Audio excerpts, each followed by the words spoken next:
Coucou. Salutations, bienvenue à Zandvoort. Regardez, c'est trop mignon. Ça, oui, la gare de Zandvoort. Au fond là-bas, là, il y a la mer. Mais du coup, Arthur va courir 12 km. Et là, en fait, on vient repérer un peu par où il va passer. Zandvoort, si ça vous parle, c'est normal. C'est le Grand Prix des Pays-Bas de Formule 1. Et je vais partir du circuit. Je vais prendre la chicane. Salutations, comment allez-vous? Vous l'avez compris, aujourd'hui on va courir 12 km à Zandvoort. Mais pour avoir un vrai contexte sur qu'est-ce que c'est ce circuit de Formule 1 en fait, quel est son historique, quels sont ses enjeux, etc. Eh ben il faut demander de l'aide à un expert et ça tombe bien, j'en connais un. Yo tout le monde, attends ici, si je suis là c'est pour parler. Zandvoort, c'est un des circuits les plus vieux du calendrier, comme Imola, comme Monza, c'est des circuits qui sont très vieux en Europe. Il a vu des grands champions du monde, Ayrton Senna, Alain Prost, Juan Manuel Fangio, Niki Lauda et tout ça. Première édition était en 1952, pour des raisons de sécurité mais aussi avec questions économiques. On a eu que des éditions entre 52 et 85, ce n'est que très récemment qu'on l'a réintroduit en Formule 1, en 2021, avec une grosse particularité, quelque chose qui fait sa grande caractéristique et qui fait que aucun autre circuit de Formule 1 n'a ça, c'est le banking, le virage le plus incliné en Formule 1, avec 18 degrés. Pour des Formule 1, c'est vraiment super contraignant, donc ce qui fait qu'ils ont besoin de faire des réglages hyper précis. Éviter pas que les suspensions cassent, aussi il y a des questions d'aérodynamisme qui jouent, incontournables même, je dirais tout simplement de la Formule 1. Mais ce n'est pas que ça, c'est aussi le circuit de Max Verstappen. Tout le monde est habillé en orange, tout le monde crie Max Verstappen, c'est vraiment son circuit. Quadruple champion du monde actuel, indétrônable sur ce circuit de 2021 jusqu'à 2023, il était indétrônable. Mais il n'y a que l'année dernière où il s'est fait battre, donc ça va faire une grosse bataille et surtout ce circuit est assez connu pour avoir du dépassement et aussi réellement de l'action. On va voir si de cette voiture ou des deux voitures qu'il y a là, qui va gagner. Bon, il me manque celle de McLaren. Aucune idée de si vous nous entendez. C'est la mer du Nord. Par là-bas, il y a la ville de Haarlem. Par là-bas, il y a la ville de Scheveningen. Là, un peu par là en face, c'est l'Angleterre. Il y a énormément de vent. C'est un élément à prendre en compte pour la course. Parce que oui, le projet n'est pas que de rester sur l'asphalte, mais aussi de passer sur la plage, donc sur du sable, et en ville, donc sur des pavés. Mais à la réelle question qui se pose, suis-je mieux préparé que la dernière fois? Rappelez-vous pour le dame to dame. Téléphone dans la poche, short de tennis, basket de tennis, zéro entraînement, et surtout qu'un seul objectif en tête. Mais alors, qu'en est-il pour aujourd'hui? Vais-je apprendre de mes erreurs? Chaussures de running, même short de tennis, toujours zéro entraînement. Ah, porte-téléphone, t-shirt de la course de Rome et toujours le même objectif en tête. On est sur le départ. Moi, j'avais pas compris que je serais là et que je porterais tout en fait. Oui, bah, ouais, pardon. Donc là, on est en fait sur le circuit Zandvoort. Voilà, ça c'est un bout du circuit et ça, c'est les pit stops. Donc là, imaginez Mercedes, McLaren, Red Bull. Et je vais rentrer dans mon pit stop de la couleur violette.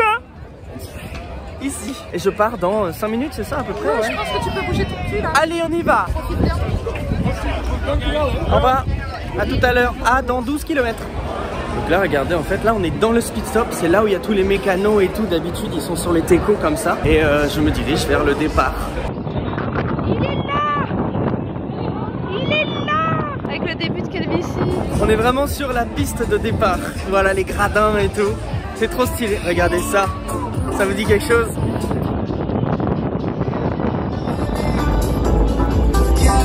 Il est parti. Let's go! C'est bon, j'ai tapé la main de l'éléphant, plus rien ne peut m'arriver. On est parti pour 12 km. Et pour commencer, regardez, d'abord on fait un tour du circuit. Le circuit il fait genre 4 km, ensuite on va sur la plage pour genre 4 ou 5 km et on revient par la ville. Et on termine, pareil, sur le circuit. Regardez. Et avant du coup il y avait des vélos qui faisaient exactement le même circuit. C'est beaucoup trop stylé, regardez! Regardez comment c'est pentu! Let's go! C'est trop stylé! Attention, hein, il faut faire des meilleures courbes que Leclerc. Oui, et ben contrairement à ce que, à l'impression que ça donne à la télé, c'est pas du tout plat, c'est littéralement plongé dans un virage. Ouh là là, je suis sur le point de corde. Regardez-moi dans les virages comment la route elle est pas à droite. On est réellement à flanc de montagne. C'est peut-être la seule montagne des Pays-Bas. Hein. Wow, c'est dingue, regardez les gars, les traces de pneus sur la route. Elles vont toutes vers ce mur. Il a dû en voir passer ce mur. On parle souvent de Imola 94 comme étant un des gros accidents. On a vu Ayrton Senna perdre la vie. Sur ce circuit, il s'est réellement passé quelque chose, surtout en 1973, où nous avons Roger Williamson, pilote britannique, qui a perdu le contrôle de sa voiture et est rentré dans le mur et a commencé à prendre feu. Et il est malheureusement mort sur le circuit, ce qui a été déjà un des premiers événements antérieurs à Ayrton Senna pour montrer à quel point la Formule 1 était réellement, même si c'est un sport qui est très contrôlé et on cherche la sécurité avant tout, reste quand même dangereux. Bref, fini le point histoire, back to the studio. Ça y est, on vient de terminer un tour du circuit, donc nous on part par là et vous voyez ensuite on va revenir par là et faire la fin là-bas. Mais là nous pour l'instant on va sur la plage là. Et on arrive sur la plage, c'est beaucoup trop stylé. Je vais le smile H24, c'est là que je vais avoir des courbatures à la fin de la course. Petit détail auquel je n'avais pas pensé sur la plage. Il y a tout ça. Regardez comment ça va loin, ça me rappelle l'époque où j'habitais en Angleterre. Il y avait des plages à perte de vue, vous pouvez marcher sur des kilomètres avec de l'eau grise dégueulasse froide. C'est le même effet qu'Angleterre vraiment. Je me sens absolument chez moi. Du coup derrière moi Zandvoort, station balnéaire aux Pays-Bas. On attaque le dernier tiers, on est parti de la plage, ça y est. Et on va retraverser, retourner à Zandvoort, au circuit qui est par là-bas, mais par la ville. La mer de nouveau, on est en train de faire le parcours dans le sens inverse.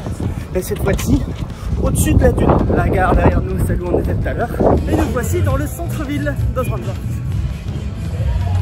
Regardez comment c'est mignon.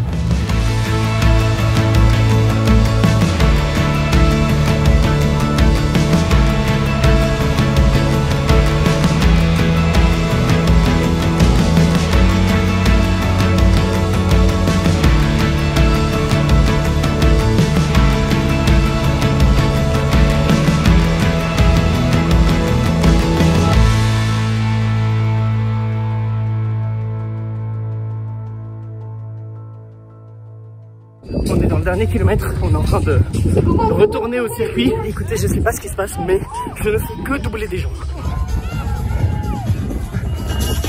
Let's go!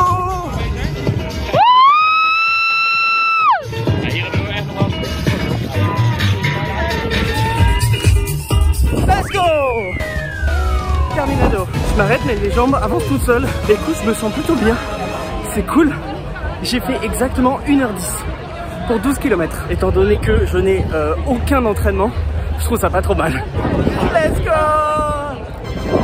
Victory! Regardez comme elle est belle, c'est la forme du circuit ça. Je suis content, j'ai réussi à voir Juliette sur la dernière ligne droite. Maintenant, c'est là où ça commence peut-être le challenge, la retrouver parmi tout ce monde. Ah, je suis content, c'était bien!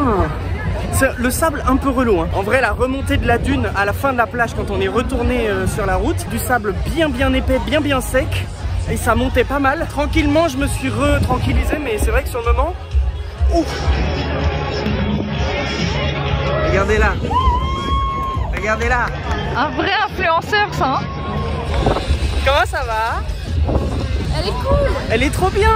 Oh c'est un vélo, c'est un volant. Un volant avec la forme du circuit dedans. Ça a été rapide. J'ai fait que doubler des gens. Je me suis posé la question à un moment si c'est que j'étais pas dans une catégorie spéciale. Ça a été le temps. En vrai c'était parfait comme j'étais là. C'est le maillot de Rome qui m'a porté chance. Et également les chaussettes de Rome. Oh mon dieu! Un véhicule de type 4 roues. Regardez, elle se refait le maquillage dans le rétro de la Porsche. A few moments later. Pam pam pam pam pam pam pam pam pam pam pam pam pam. Hop là. Elle rejoint la collection. Voilà. À suivre hein. Quel pays? Quel pays la prochaine? Berlin. Berlin.